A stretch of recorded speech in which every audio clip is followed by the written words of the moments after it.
Welcome to the Candidate Forum put on by the League of Women Voters of Arlington Heights. My name is Rosemary Heckard, and I am from the League of Women Voters of Arlington Heights, Mount Prospect, Buffalo Grove area. I'm also a member of our Emerging Leaders program. If you use closed captioning, please turn it on via live transcript at the bottom of your screen next to the raise hand button. Founded in 1920 out of the suffragette movement giving women the right to vote, the League of Women Voters is a nonpartisan organization that neither supports nor opposes candidates or parties for any office. The League's purpose is to promote political responsibility through the informed and active participation of citizens in government. Providing this forum allows citizens to become better informed about the issues facing their community and to become better acquainted with the candidates running for office. We are happy to provide this service for the community. To send in questions for the candidates, please text 224-306-9521 or email forum.lwvah@gmail.com. All of the candidates were contacted by email or phone prior to today. The candidates have agreed to abide by the ground rules provided by the League of Women Voters. They are as follows. Our moderator has drawn names for speaking order and will rotate this order during the forum for questions. Each candidate will have 2 minutes for their introductions. Next, each candidate will have 1 minute to answer questions. At the end, each candidate will have a 2-minute closing. League members will act as timers. Candidates will be given a 30-second and 15-second warning, so we ask the candidates to quickly complete their thoughts before they see the stop card. Time limits will be enforced out of respect for all candidates. Questions will be provided by the audience. Each question will be answered by all candidates. So please, audience, only ask questions related to the office being sought. Again, we only use questions which can be answered by all candidates. Please send questions to 224-306-9521 or email forum.lwvah@gmail.com. Questions will be reviewed by League volunteers for clarity, appropriateness, and to avoid duplication.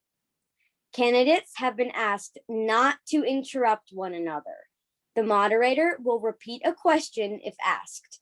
The candidates are to speak to the audience. I'd like to introduce our moderator for today's event. Louisa Zanon, a junior at Prospect High School. Thank you. We will now start our candidate forum. We ask that you bear with us and note that technology is what it is, and we are all working to ensure that this event runs as smoothly as possible. With me on screen, we have our candidates, our ASL interpreter, Donna Ryder Brandwain, and our timer. Yeah. I would like to note that the Q&A chat has been disabled for all attendees, so if you would like to submit a question for the candidates, please text this number, 224-306-9521, or email forum.lwvah@gmail.com. We will start this forum with candidate Borrell, candidate for Arlington Heights Library Trustee. As a note to our audience, candidates are running for either a 2-year term or a 6-year term. At this year's election, you will be voting for 1 trustee for the 2-year term and 2 trustees for the 6-year term. We have noted that the length of term each candidate is up for as part of their Zoom name. Candidates, please notice the timer. When you see a stop sign, you may finish your sentence. The candidates will be in the following order for 2-minute opening statements: Burrell, Samari, Cayden, Gala, and Jaffe. Candidate Burrell, please begin your 2-minute opening statement. All right. Thank you, Louisa. I want to start off by thanking the League of Women Voters for this opportunity. My name is Jennifer Burrell, and as noted, I'm running for a 2-year term as library trustee in Arlington Heights. I'm running because I am passionate about public libraries and see the Arlington Heights Memorial Library as an exceptional example of what a library can be. I want to see AHML continue to push the envelope regarding what is expected of a library and to remain inclusive and representative of the entire community. As a maker, I'm especially excited about the upcoming opening of the makerspace. My lifelong love of libraries led me to minor in library science as an undergrad and go on to earn a master's in library and information science. I've used that degree in a pretty untraditional way as part of the tech industry. Currently, I work for Etsy, an e-commerce company specializing in handmade and vintage goods. I'm a taxonomist, which, despite what it sounds like, does not involve stuffing dead animals. Rather, it revolves around classification of information. My decade plus of experience in the tech world will allow me to help the library keep abreast of the latest trends and issues in technology. And my position at Etsy will allow me to identify trends in crafting and making that may impact the makerspace. In addition, my experience as a volunteer at the library and as a director for the Friends of the Library has kept me up to date on many of the goings-on in the organization, so I'll have a head start as a trustee. Thank you. Thank you. Candidate Samari, you're up. There we go. Thank you so much. And thank you for inviting me to participate. So I'm Amy Samari. I've lived in Arlington Heights for 27 years. We chose Arlington Heights to raise our 4 sons because it's such a tremendous community. And certainly the Arlington Heights Memorial Library is a big part of that. I see the library as a pillar of town. It's one of the few places that offers something for every stage in your life, from new parents to the newly retired, new immigrants to new entrepreneurs. The library has something for everyone. As Arlington Heights continues to evolve, I want to make sure our library stays relevant to all residents, and just as importantly, that people know about the great services the library offers. We support the library with substantial property taxes, perhaps higher rent. So we need to make certain that the library is using our money wisely. Libraries sure have a lot more than books. So what do I bring to the board? Well, I'm not a librarian, but I have a journalism degree from Northwestern University, and I spent my professional career in the field of public relations. I managed consumer accounts including the notable Butterball Turkey Talk line. But for the past 20 years, I've really dedicated myself to volunteer service. I've used my service time mostly for my parish and my son's schools, which were Our Lady of the Wayside and Hersey. I think my extensive background and on many boards will help me be an asset to the library board at this time. I will help the library remain focused on the people of Arlington Heights. Thank you. Thank you. Candidate Cayden, you're next. Thank you so much. I really appreciate this opportunity. My name is Emma Cayden. I am running for the 6-year term. One of the main reasons I am running is because I want to increase transparency between the community and the library. The library is one of the greatest resources that this community has, and it is crucial to me that we continue to open access between the library and the community on decisions that the board makes. My background is that I have a bachelor's degree in journalism, so bringing information to the community is very important to me. I've also grown up in Arlington Heights all my life, and the library is my second home. So I am very passionate about bringing these issues forward, be it with the makerspace, be it with diversity, be it with employee retention, and ensuring that our resources are being spent wisely and in a way that the community can really benefit from. I'm also very interested in hearing from the community about what their concerns are and putting their concerns at the forefront of any and all charges that I lead and initiatives that I will take the charge on. I would really appreciate, apologies, I really appreciate this opportunity, and I yield my time. Thank you. Candidate Gala. Hi, my name is Sarah Gala, and I am running for the 6-year term. Thank you to the League for hosting this, and thank you to all of those participating, because municipal elections are crucial and very significant. I have lived in Arlington Heights for about 12 years, raising my family with my husband. I am running as as I have a deep passion for the library, and I believe it is where I can best serve right now. I have a bachelor's in political science, a master's in holistic nutrition. I'm a certified yoga teacher, and I have hold a certificate in nonprofit management. I have also worked in the nonprofit sector as well as market research. Currently, I am working towards my master's in social work. It is a macro concentration, so it is community-based, community development, program development, policy analysis, and definitely an awareness of mental health and diverse populations.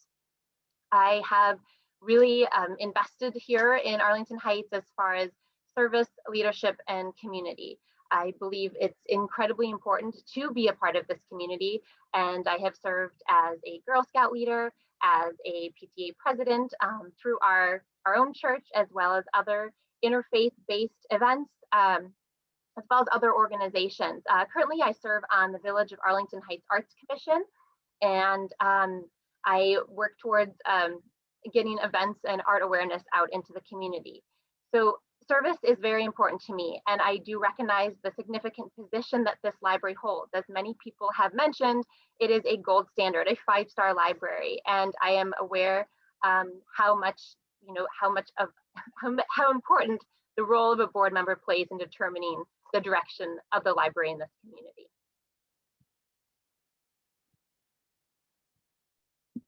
Thank you. Candidate Jaffe, you're next. Hi, thanks. Okay. I'm Violet Jaffe. I'm running for the 2-year term. Currently, I'm a collection services manager at Palatine Public Library, where I started in September.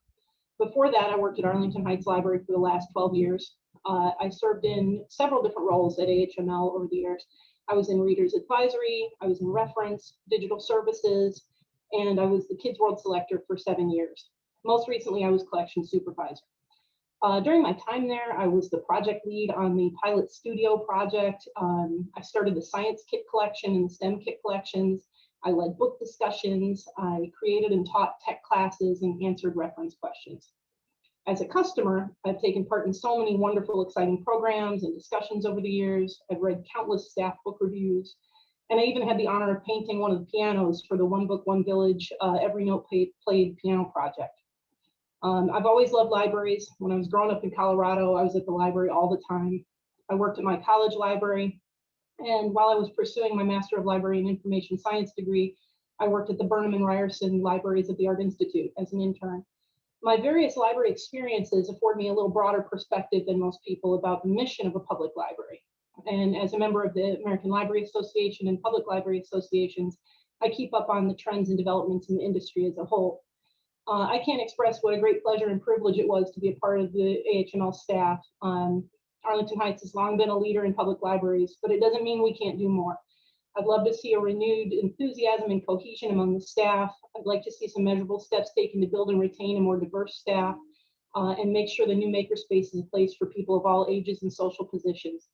One of my favorite memories at AHML was when a customer said, "This library is the jewel in the crown of Arlington Heights." And as a board trustee, I want to do everything I can to make that, to live up to that.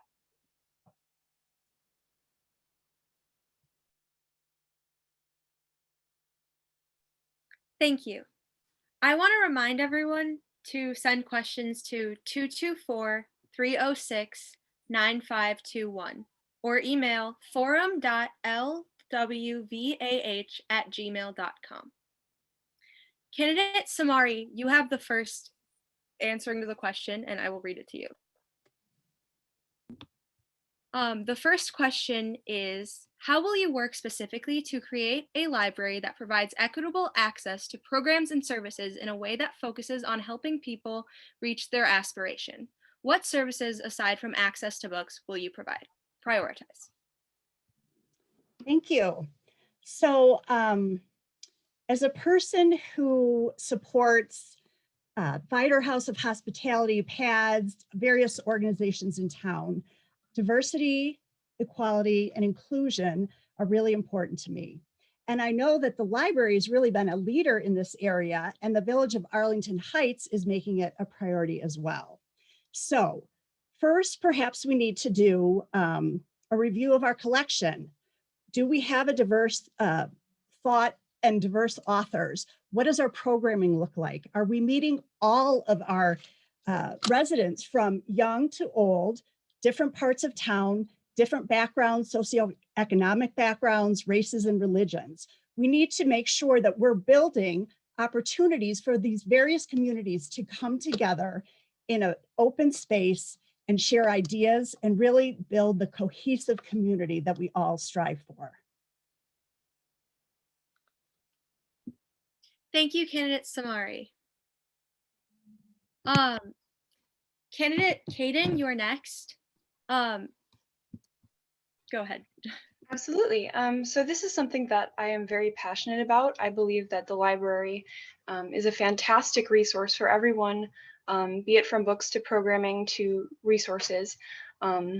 And I think we already have a lot of great resources in place, such as the Bookmobile, which is able to access communities across Arlington Heights, not just near the library. I believe some things that we could work on going forward are, for example, a North Branch that was proposed a while ago, that was researched, that we could possibly pursue to provide more resources to people across the town, as well as looking into how our programming is expressing all the various viewpoints of our widely varied community. Thank you, Candidate Cayden. Candidate Gala, your answer? Sure, thank you. Yes, diversity, equity, and inclusion is a very important issue to me, and looking for how we can best serve the members of our community as diverse as they are. You know, the library has done an excellent job through senior programming with the Senior Center, through the Bookmobile, through our ESL offices and programs that are offered. Additionally, what I really see could be a benefit is more community collaboration, such as with City of Support, which is Children in Therapy and Youth. So this is a nonprofit that is already established in our community, and they actually have worked with the library to have a section of the library for kids and parents in therapy, and even have developed a binder for IEP or navigating that process. And I think that, you know, with each category or whatever need, and we can reach out to the community, that we can look for more partners with other organizations within our community. Thank you, Candidate Gala. Candidate Jaffe, your answer? Yeah, I think I very much agree with what everyone has said so far, first of all, and I really appreciate the thought that they put into this this topic, because I think there's so many opportunities, especially growing out of the pandemic, for libraries to find new ways for outreach and new services to bring to the public. And AHML has already started on that, but I think they could take it even farther. You know, the record unemployment that the pandemic brought and the isolation that people are experiencing, libraries can respond to that, and they can find ways to help connect people. We did that in 2008 and with the recession, with so much to help people just change careers, to connect them with the right job, to do resume reviews and things like that. So I think it's important for libraries to pay attention to the changes, to respond to that, to acknowledge the fact that millennials are the generation that are most likely to use the library these days. They are the heaviest library user. So we need to really see, what do millennials want from a library, and make sure that we're serving those needs.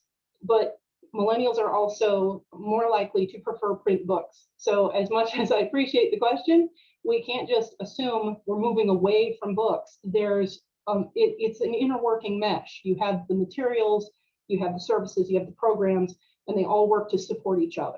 So I don't think it doesn't serve the community well to assume that we're not going to need a print collection in the future.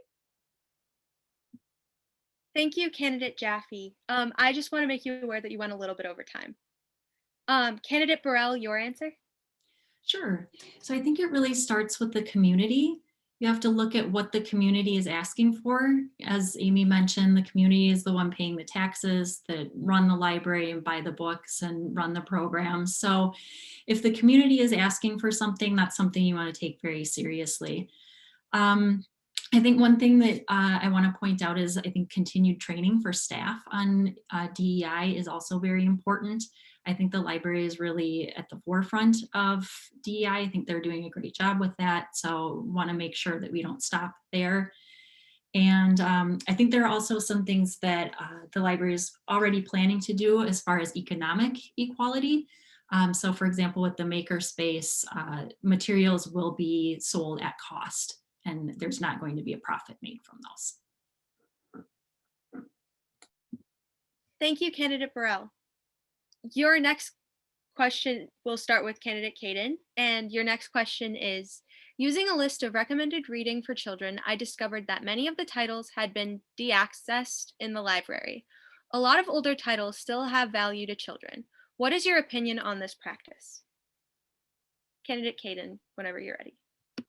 Absolutely, that's a really, really thoughtful question. I think we've also been seeing a lot of questions recently about what the value is in books that are perhaps, you know, older or not as, you know, what the value is in having books that are things that we either that we disagree with or that we have come to forget, and what the value is in having a wide variety of books. And I think that the library especially should be pushing to make sure that access is there for all books of all types, of all ages, and of all mindsets, so that there is that opportunity for people in the community, and kids especially, to see a wide variety of perspectives. Thank you, Candidate Cayden. Candidate Gala, your answer? Thank you. Yeah, so with books and materials that may have been de-accessed, or whatever the word you used, I do we're hearing a lot in media, and there have been articles a lot lately about, what is valuable and who determines what is valuable. So I think, really going forward, this is not an easy question. Therefore, it does not have an easy answer. Yet for me, how I look at this is I try to look at what voices are being elevated and what voices are being silenced. Equally, what stories that we're promoting. So, excuse me, in evaluating any material that comes our way, I would have to, run it by that philosophy is what is the goal here, and make sure we do stick to the second value of the strategic plan of free and equal access, and making sure that we are aware of that going forward. Thank you, Candidate Gala. Candidate Jaffe, your answer? Yes, the library's collection needs to support the equity, diversity, and inclusion that's part of the culture of the library. And materials that might be racist, offensive, or harmful, especially in the children's collection, they don't have a place in a public library. There's no reason to have that. If it's on a reading list, I would question the reading list at that point and say, what teacher is assigning books that are showing harmful or racist attitudes? And if it's for older students who are supposed to be studying that and doing a comparative sort of study, that's different. But when it comes to children's books that are meant to be read for the literature's own sake, there are certainly plenty of other wonderful books that we have that are more current, that reflect more contemporary values. And any of our fantastic staff in youth services would be happy to point people in the direction of related titles, more updated titles, classics that are more appropriate and reflect the culture of the library and of our community. Thank you, Candidate Jaffe. Candidate Burrell? Yeah, I may have misunderstood the question. I guess assuming that there aren't things like racism or other things that we would want to avoid. I think when libraries de-access materials, they look at a number of things. They look at, how many times has it been checked out? They look at, is there an ebook version that could be, used in place of it? Are there other libraries that have a copy? So, typically when you read a collection, you don't just get rid of things for no reason. Things get looked at. So again, I may have misunderstood the question, but if there are books that are missing from the library's collection, you can always suggest a purchase. I've done that multiple times, and sometimes it works, sometimes it doesn't, but it's always worth a try. Thank you, Candidate Burrell. Candidate Samari? So I, in addition to doing a ton of volunteer work, I've worked in preschool for the past 9 years and as a substitute teacher more recently. So it's been really fun for me, as my kids have gotten older, to see what kind of new books there are for kids. And like yesterday was International Women's Day. There's all these amazing titles with new authors that weren't around when I was a kid, or even when I was in middle school or college, to discover. And there are things at every grade level. So I think it's really awesome to see what else is out there. But also there are some classics, and parents and grandparents love to come to the library and read Make Way for Ducks, or, I love the Little House on the Prairie series. I mean, there are certain books that I think speak to generations and are timeless, like To Kill a Mockingbird. Things just haven't changed as much as we wish. So I think, the library should really continue to offer new authors as well as the classics. Thank you, Candidate Samari. Candidate Candidate Gala, you will be answering the next question first. And your question is, a few years ago, the library had a community outreach liaison.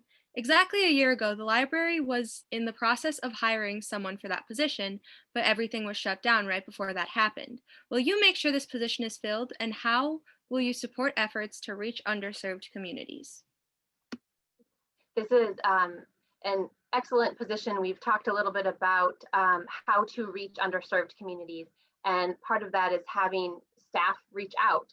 So my understanding just from attending the board meetings over the past months is that the pandemic really put staff, the amount of staff kind of on hold. And so I would imagine that there might have been a hiring freeze just to, use the funds fiscally and be aware of just conserving resources during the pandemic. So that said, as far as maybe possibly why the position wasn't continued with, I do think that would be an excellent position to explore reinstating, and as far as getting individuals out into the community to have that feedback, because that's the only way that we understand what is needed, and then we can match it or create the resources to meet those needs. Thank you, Candidate Gala. Candidate Jaffe, you're next. Oh, I was taking notes. Okay. Good job, Sarah. Yeah, no, I completely agree. The community outreach liaison was an excellent position that I think I certainly hope when things open up more and the hiring freeze is ended that they will fill that right away, because there's so many opportunities for that position to work with the school services coordinator, to work with the teen librarians, to work with the ESL department, which is so great and does so many great things now. So it's not just bringing the outreach to the community, it's also that connection to the other departments in the library and helping to inform programs, helping to inform the collection. I would hope that one of the things I would like to see happen would be a diversity audit of the collection and of the staff. And I would imagine that a community outreach liaison could also be a person who could assist with that, could guide the planning of that type of process. Thank you, Candidate Jaffe. Candidate Burrell, your answer? Yeah, so as has already been mentioned, I think the hiring freeze affected any open positions that happened during the pandemic. And I certainly respect the library's position and why they did that. As far as post-pandemic, I think, we would need to evaluate whether that position, still makes sense. I don't know that it would or not. It depends on what all is going on at the library. There are a lot of things that are going to be happening post-pandemic, but I would like to see the library utilize any existing relationships that they have to serve underserved communities, as well as seek out any new communities that might have previously not needed help, but post-pandemic might end up needing help. Thank you, Candidate Burrell. Candidate Samari, your answer? Well, kind of agreeing with what everyone else has said.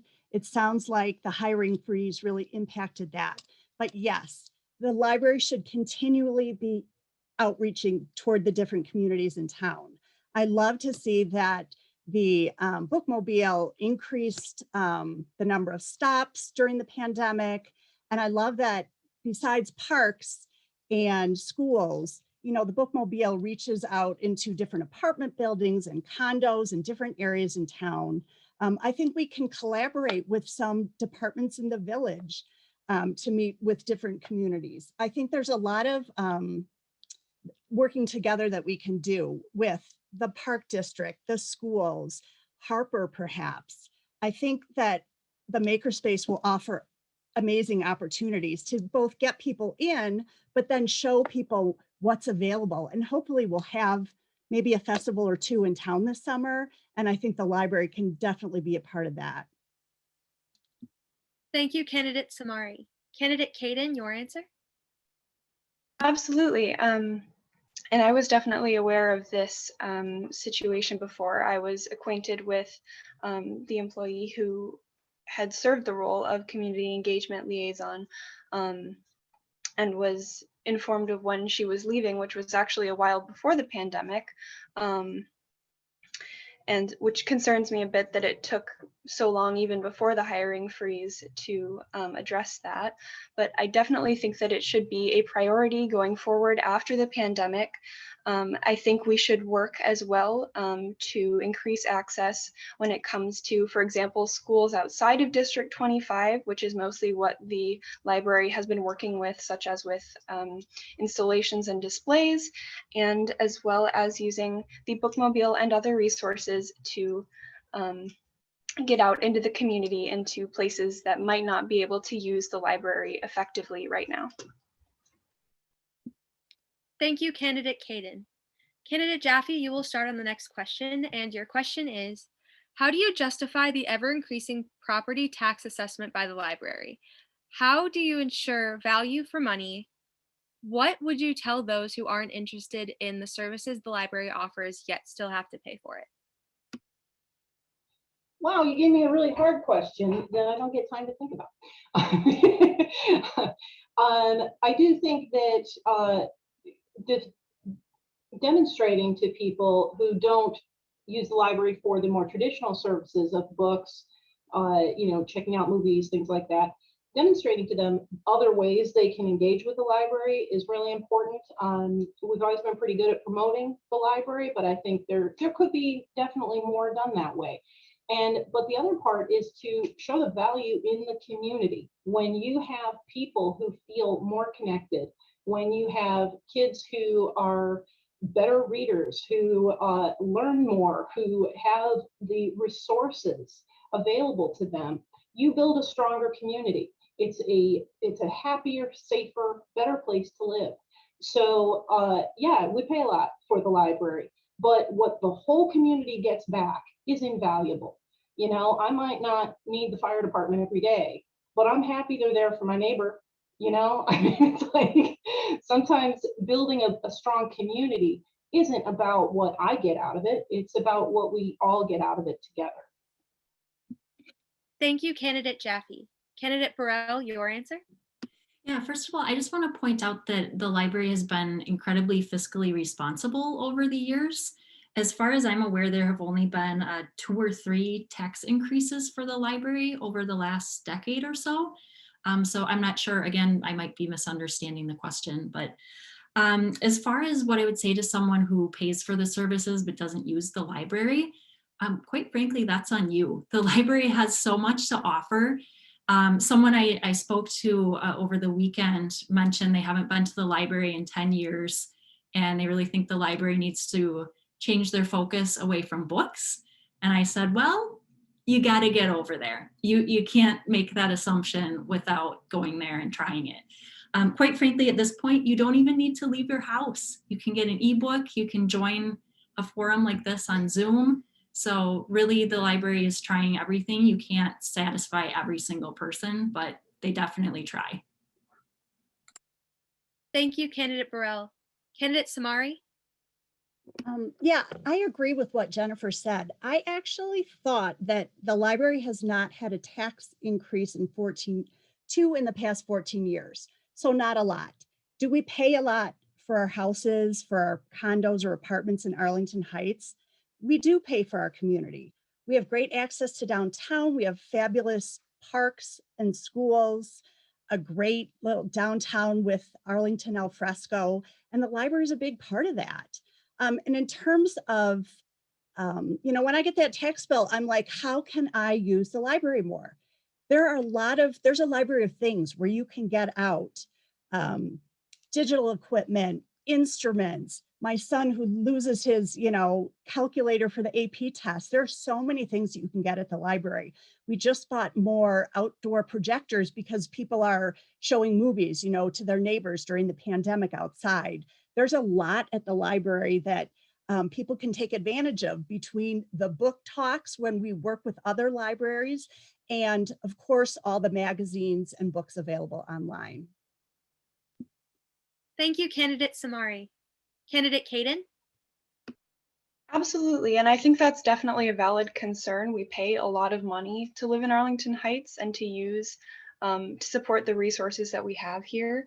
I definitely agree with Violet's point about A rising tide lifts all boats. If we're all supporting the library and that provides resources for a large portion of the community, eventually that's going to elevate the rest of the community. If there are resources for job seekers that will help them get employed, we're going to have a lot more qualified workers in Arlington Heights.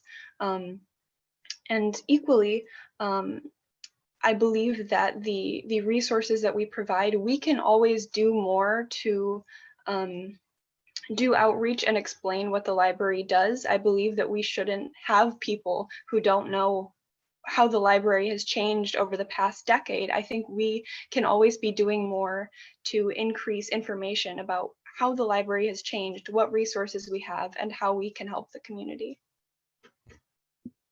Thank you, Candidate Cayden. Candidate Gala? So money is always a big issue, right?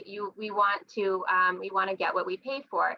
When it comes to the library, though, it is a fiscally conservative institution, just based by its founding documents. That the library really hasn't had a tax levy in many recent years, and this is due to their commitment to the fiscal responsibility. So the library board and staff have paid in cash, and they've saved as to not acquire debt, just as with the makerspace. I think also the library really works to conserve resources, as far as even being a member of RAILS, the Reach Across Illinois Library System, which this individual may not know that because of the library's membership to this government agency, we have reciprocal borrowing powers or privileges to other neighboring public libraries. So not only do we have the resources that Arlington Heights offers, we also have access to the resources at other libraries around the community and around town. So there are a lot of things that I do hope that we can share, and that hopefully this person does come in and get to see all of the things that have been mentioned and much more. Thank you, Candidate Gala. Candidate Burrell, you will be answering the next question first. And your question is, are you for or against the library providing space and access to hold immigrant rights programs, workshops, resources? Why or why not? I'm for it. I believe that our community is made up of all people, not just people who may or may not be legal. People are people, end of story. That's my answer. Thank you, Candidate Burrell. Candidate Samari? Whoops, I knew I was going to do that once. I'm definitely for it. I have to say that when that whole controversy happened a couple years ago, I attended my first protest. I made a sign. I walked with all the people to support our library. Listen, we live in a fantastic community, and we need to support each other. And a library has that mission. So I think it's great that we're sharing resources. Thank you. Thank you, Candidate Samari. Candidate Cayden? Absolutely. I think we need to be considering that we provide resources for everyone in the community. I do think that it is a valid concern that we're making sure that those attending would be safe.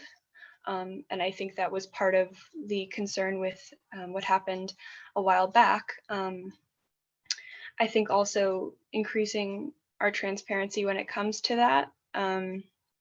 I think we probably could have done a better job when it came to explaining how we resolved the alleged threats that were made against the library with regards to that program. I think we need to be open with the community when it comes to that, and ensuring that the people who use the library feel safe doing so, and that they are able to utilize those resources without, being worried. Thank you, Candidate Cayden. Candidate Gala? Yes, absolutely. If it's just, to me, it's another service to members of our community, which is exactly what the library provides, is our services and resources to all of our community members. And that is exactly the premise of the library, is to be that center of resource and information. So absolutely. Thank you, candidate Gala. Candidate Jaffe? I'm so glad to hear everybody agree on this one. It's an absolutely yes, emphatic yes for me. I would support that 100%. And many other public libraries in the area hosted that very program at that time without incident. I did appreciate candidate Cayden mentioning the safety issue. Arlington Heights Library has an excellent security staff. And it's a matter of planning and caution, but it certainly can be done in a safe and clear way. The main purpose of a public library is to provide access to information. If you're providing information to people that can help them get their citizenship, that can help them protect their families, and to stay in this country legally, you're trying to provide them the information to do that. I can't imagine why anyone would see a problem with that. Thank you, candidate Jaffe. Candidate Burrell? Or did you already answer? I'm sorry. Okay. The next question will go to candidate Samari first. And your question is, the pandemic has raised awareness around the incredible need to protect and support the staff in public service and frontline roles, while balancing services for communities in need. What sorts of things would you do to keep staff safe during the current and potentially future pandemics while balancing the need for services? Well, that's a really interesting question. Well, I would say, first of all, I think the Arlington Heights Library did a fabulous job during the pandemic. They took their time and figured out the best way to get materials to people that wanted them, servicing 70 cars, in an hour in the drive-up window. They, had just, they changed their whole system. They also had, the printing, the faxing, the copying and scanning services available for people. And I hope and I think that they made the library staff feel safe. I would love for the library staff to be considered essential workers, because I think they are, and so be eligible for vaccines in a timely manner. I think the spacing in the library and obviously, the hand sanitizers and signage and restrictions that they had to put in place were all very helpful. But staff is incredibly important, and we need to make sure that we're making them feel safe as well. Thank you, candidate Samari. Candidate Cayden? I absolutely echo that. I think we did a nearly perfect job with keeping staff safe and making sure that they were always a priority. I think we've also done a great deal for changing the way that we give out resources as a library, moving to Zoom programming, opening that drive-through window in that way, curbside pickup, or the craft kits that the library started putting out. And I think moving forward, all of those things, keeping those accessible will make it easier if a dire situation like this were ever to happen again, where we have those resources available, we can utilize them, and it won't be such a crunch to try and get everything into the right order to make sure that everyone gets the resources they need. Thank you, candidate Cayden. Candidate Gala? Yes, well, first, safety is a priority. I want, for my own family to visit, and also for the staff that are there. That's number one. So if a dire situation were to ever happen again, I would hope that also just the different layers of our own government would have, or our health professionals would have some set guidelines to follow. And I think that was part of the challenge in the pandemic, is that everybody was scrambling, and it was very chaotic. And yet I feel the library did an excellent job. Again, I've mentioned this in other forums, just pivoting right to virtual programming and really getting materials to people. So aside from prioritizing safety and all of those issues, I think we do have to get creative and being innovative. And just as the library did that, as people have mentioned, with pickup, with activity kits, And even with the birthday cheer dispatch, in which the youth services gave birthday cards to kids in kindergarten through 2nd grade, and reaching out to different people in that way. So thank you. I'm done. Thank you, candidate Gala. Candidate Jaffe? Yeah, I mean, I could just say exactly what everyone else said too, because I agree completely. But I have a little different perspective, having been on staff during that. And I just have to say, I as a staff member, I really appreciated the extra steps that we're taking for our safety, for our emotional well-being.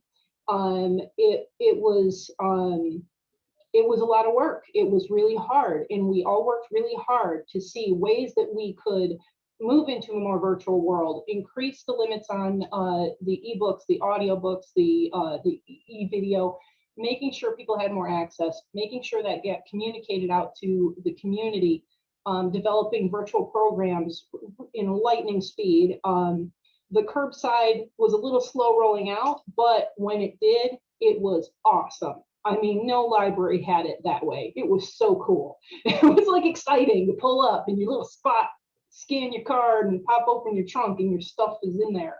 It was so impressive. I was so proud of everybody. And I'm getting emotional.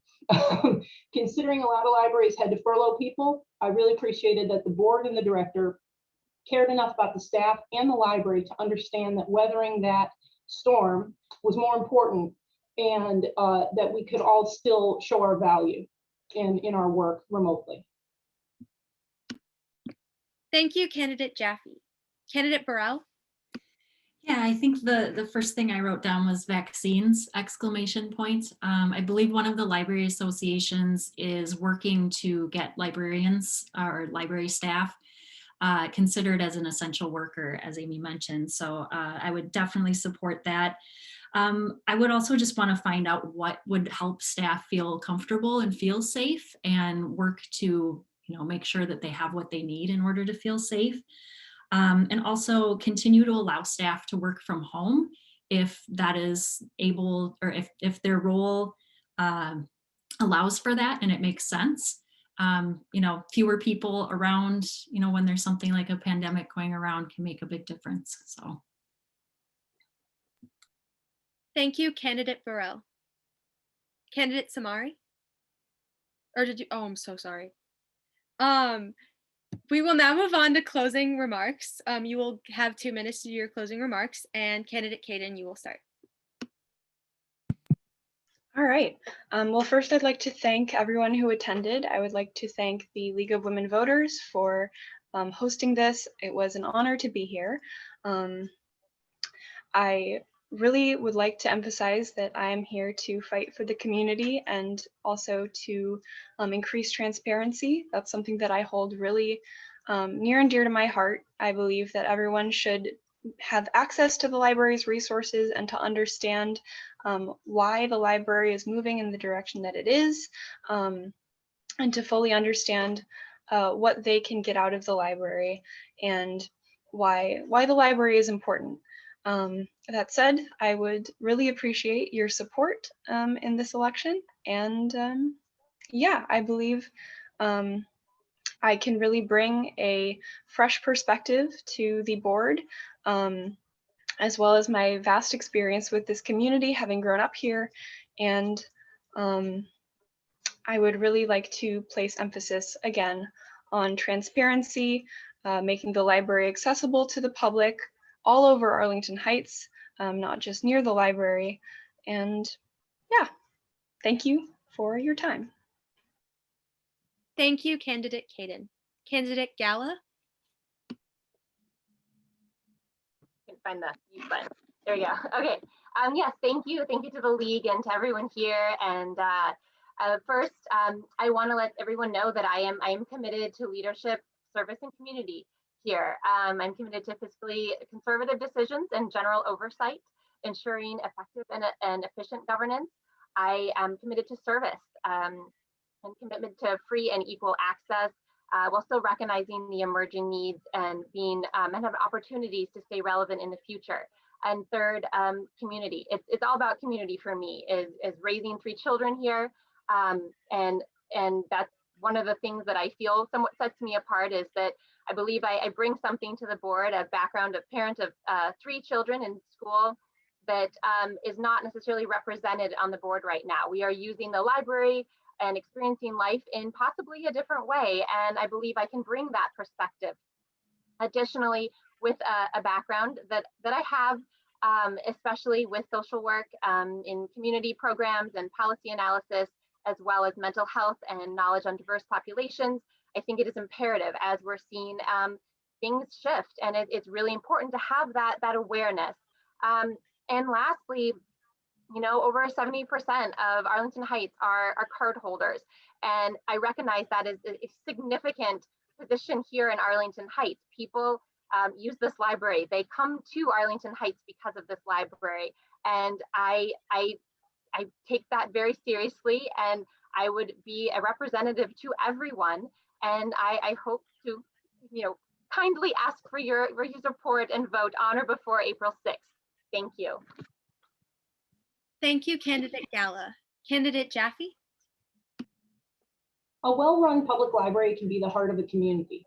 You're supporting education and child development. You're providing inspiration and education at all stages of life, offering companionship and services for seniors, outreach for homebound customers, and specialty services for people who are differently abled. Over the years, I've seen amazing things happen in AHML, and I was a part of many of them. From circulating Kindles when they were this exciting new technology to introducing people to their first virtual reality experience with the Oculus Rift. Developing the science kits was a great thrill for me. Buying telescopes and like the life cycle of a frog encased in acrylic. It was so much fun knowing teachers were going to use that in the classrooms. Kids could take them home and pretend to be scientists, and the homeschool groups would use them in the library for fun and education. But it's the quietest moments that I cherish the most. At the beginning of the pandemic, I remember helping a woman choose picture books that she could read to her grandkids on Zoom to stay connected. Choosing books and movies for homebound customers, and later getting a thank you note saying how grateful they were and that they could really tell that I took time to choose those titles for them. But the moment that best illustrates the power of libraries is when a young boy about 9 years old was looking at the video games. And I showed his mom where the new ones were displayed, and she confided that they'd been experiencing homelessness and they just got their first apartment. A neighbor gave him an Xbox 360, but they couldn't afford any games. So getting games from the library was the way her son could be like the other kids. The library gave him that gift, and I'm so proud that I could have been a part of that. As a trustee, I would love to continue to give the gift of libraries to Arlington Heights. Thank you, Candidate Jaffe. Candidate Burrell? Well, I grew up in a tiny town that didn't have its own library. We had to drive to a nearby town where the library was so small you could have fit 2 of them in the Hendrickson room with room to spare. So having access to a library as large, robust, and vibrant as AHML means a great deal to me and is something that I will never take for granted. I've talked to so many residents who love the library as much as I do, and many of them have mentioned that it was a big part of the reason they chose to move to Arlington Heights. I'll bring a fresh perspective and unique relevant experience to the board via my education, my career in tech, and volunteering. I research libraries for fun and use my free time to contact my elected officials about legislation involving libraries. I will be a strong advocate and leader and a good steward of taxpayer funds and work to ensure they're being used to add value equitably for the community. I want to end by mentioning that in the last municipal election, only 9% of eligible voters in Arlington Heights turned out. We can do better. I need your vote on April 6th, or you can vote early at the Village Hall starting on March 22nd. And please urge your friends and your neighbors to do the same. Make your voice heard, Arlington Heights. Thank you to the League of Women Voters. Thank you, Candidate Burrell. Candidate Samari? Thank you, and thank you all for being here. So as you've heard tonight, we're so lucky to have such enthusiastic, qualified, capable women willing to serve on the library board. And I'm so grateful to live in a community where people step up for Arlington Heights. So what makes me a better fit than Jennifer or Violet at this particular time? Clearly, we all love the library and we all want to even make it better. So if you speak to people that I've worked with, either professionally or in 20 years of volunteering, I think they would tell you that I'm approachable because we need to listen to the community. I'm open-minded, results-driven, and hardworking. I understand how boards work. I've served on several boards in positions from president, treasurer, secretary, vice chair. And I recognize that we are there to oversight the professional staff. We have a great staff in the Arlington Heights Memorial Library. And the role of a board member, I think, is a little bit different. We also need to make sure that our money is spent wisely. We all work hard to live in Arlington Heights, and we're lucky to live here, but we need to make sure the library is using our funds wisely. So I know how to market and promote. And I think with the unveiling and opening of the makerspace this summer, that's going to be really important. We have this great new entity within the library, but people need to know about it. And I think that that's a particular skill and background that I have. I understand the library has a very well thought out, comprehensive strategic plan. I will help the staff make sure that they are, in fact, realizing that plan that the community has put forward. And I'd like to collaborate with other groups in Arlington Heights, whether it be the park districts or schools or Harper or D214. And so please take a look at my Facebook page, Amy Samari for libraryboard.com, and please vote for Arlington Heights. Thank you, candidates, and thank you all for attending this candidate forum. I will now return to our MC. Thank you to Louisa Zanin for being our moderator. Please make sure to register to vote, make your plan to vote, and then make sure your voice is counted this election day. Need help? League of Women Voters, Arlington Heights, Mount Prospect, Buffalo Grove is here to help. Check out our website at www.lwvah.org for voter registration information. Yes, you can register online, mail-in vote information, planning your ballot, as well as your early and day of polling locations. Again, check us out at www.lwvah.org and follow us on social media at Facebook, Instagram, and Twitter. We even have accounts specifically for youth at student.lwvah and a mascot, PAWS, PAWS, 4, the number 4, votes. And make sure once you're ready to vote, you tell 10 friends where they can find all the information they need to be counted. www.lwvah.org.